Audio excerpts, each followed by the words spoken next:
And it was down there that we realized that there were 3 undercover agents that were actively involved in framing us for the charges for which we were arrested. After they get the conspiracy charges on you, they let the agents out the side door, and they go back out in the community as nothing's wrong, or they were still Panthers when they wasn't Panthers at all. They were just agents that infiltrated the Black Panther Party. Most of the Panther 21 spent 2 years in prison after a trial that lasted 15 months. A jury came back with a not guilty verdict in 45 minutes on all 150 counts of conspiracy. It was a colossal victory to have defeated the state's attempt to criminalize the leadership of the Black Panther Party. They're being exploited.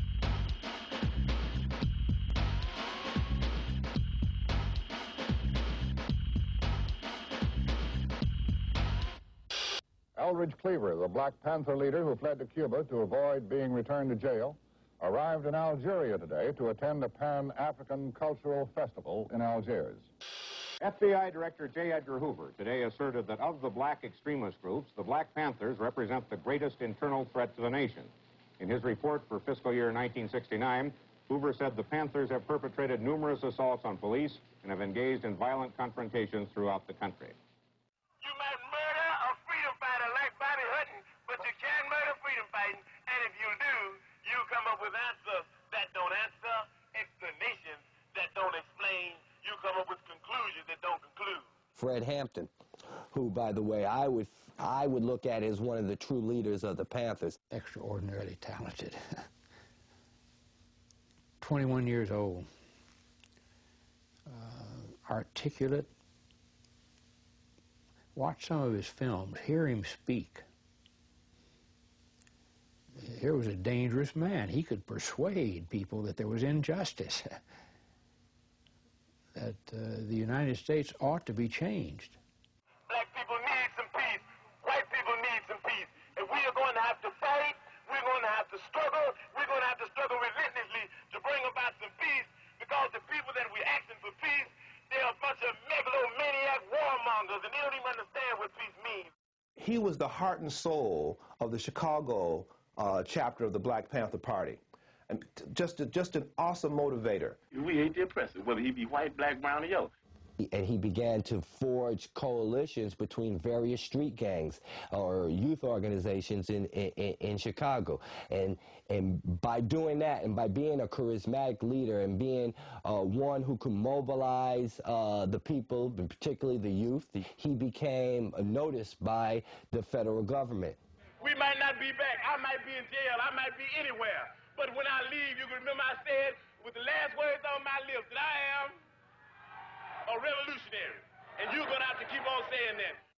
The FBI never personally killed any Panthers. They always had local police departments do their dirty work. And they began to devise a scheme that culminated in his assassination while he was asleep, drugged by his security officer, who was also a police informant. City police in Chicago murdered Fred Hampton.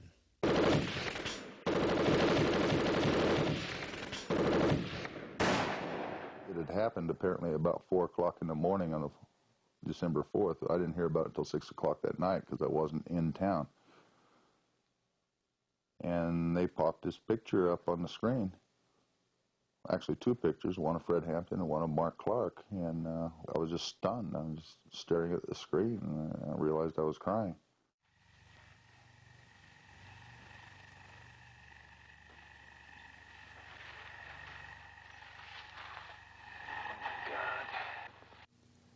They shot that place up in ways you couldn't believe. His wife, pregnant, shot up in the bed there. She survived, as did the fetus, but Fred's body was riddled.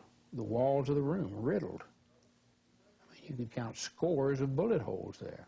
He never got out of the bed. He was murdered right there. 2:30 in the morning. They claim they're serving a search warrant. Don't we know anything about human rights? You don't serve a search warrant at 2:30 in the morning.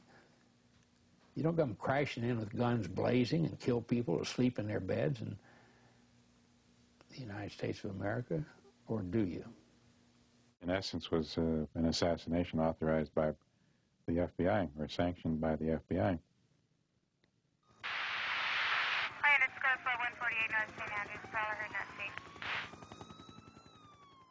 The Criminal Conspiracy Unit of LAPD, their mission in life was to investigate extremist groups, primarily the Black Panthers. And the FBI had a special unit called the S2 unit. They euphemistically called it their racial squad. Their focus was on the Black Panther Party. So the FBI's racial squad and the LAPD's criminal conspiracy section worked literally hand in hand in bringing down the LA Black Panther Party and its leadership, Pratt in particular. When Bunchy Carter and John Huggins had been assassinated, Pratt became the leader of the Panthers, and now the FBI had to get rid of Pratt. Geronimo Pratt was a Vietnam veteran. He'd been a paratrooper and won many medals in Vietnam, including a Purple Heart. He trained all the Panthers in Los Angeles on how to defend the office against attack. He was the defense minister. So he was clearly somebody that the FBI was out to neutralize. December 8, 1969, Los Angeles, Special Weapons and Tactics. Criminal Conspiracy Section, LAPD, FBI.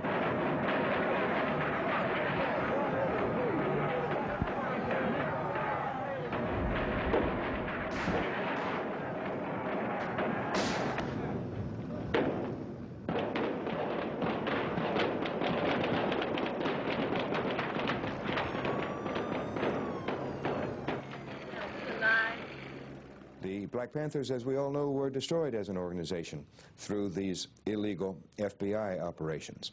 And certainly the CIA violated the privacy and the rights of thousands upon thousands of Americans through the illegal operations which they agreed to do under Richard Helms as director. Any and everything was done to members of the Black Panther Party to destroy not only the Black Panther Party and other organizations, but to demoralize people, to discredit us in the eyes of the people, to criminalize our existence in the consciousness and minds of the people. It's physical violence and torture per se. There's nothing modern about it, and there is nothing sophisticated or scientific about it. It is the base against which psychological warfare has its meaning. We went to interview Dr. Mutulu Shakur, who had cured thousands of drug addicts with the experimental treatment of acupuncture. We found him in an underground prison.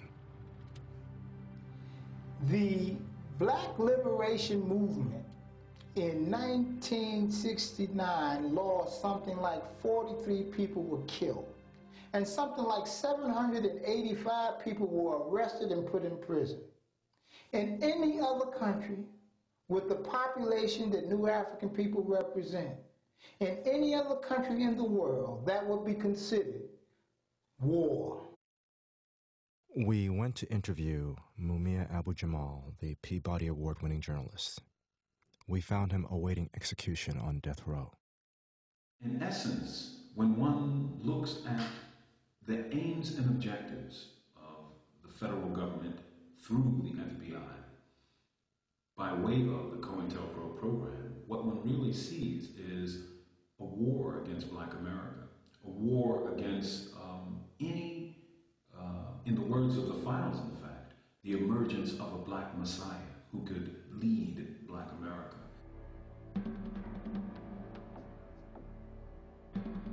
In 1970, there were tremendous trials.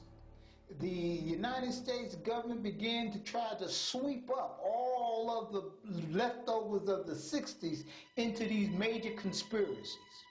And they had the Black Panther trial, the Chicago 7 trial, the LA 17 trial, the Wilmington 10 trial, RNA 11 trial. There was just tons and tons of these types of trials. Many of our people went to the wayside psychologically, emotionally, and physically.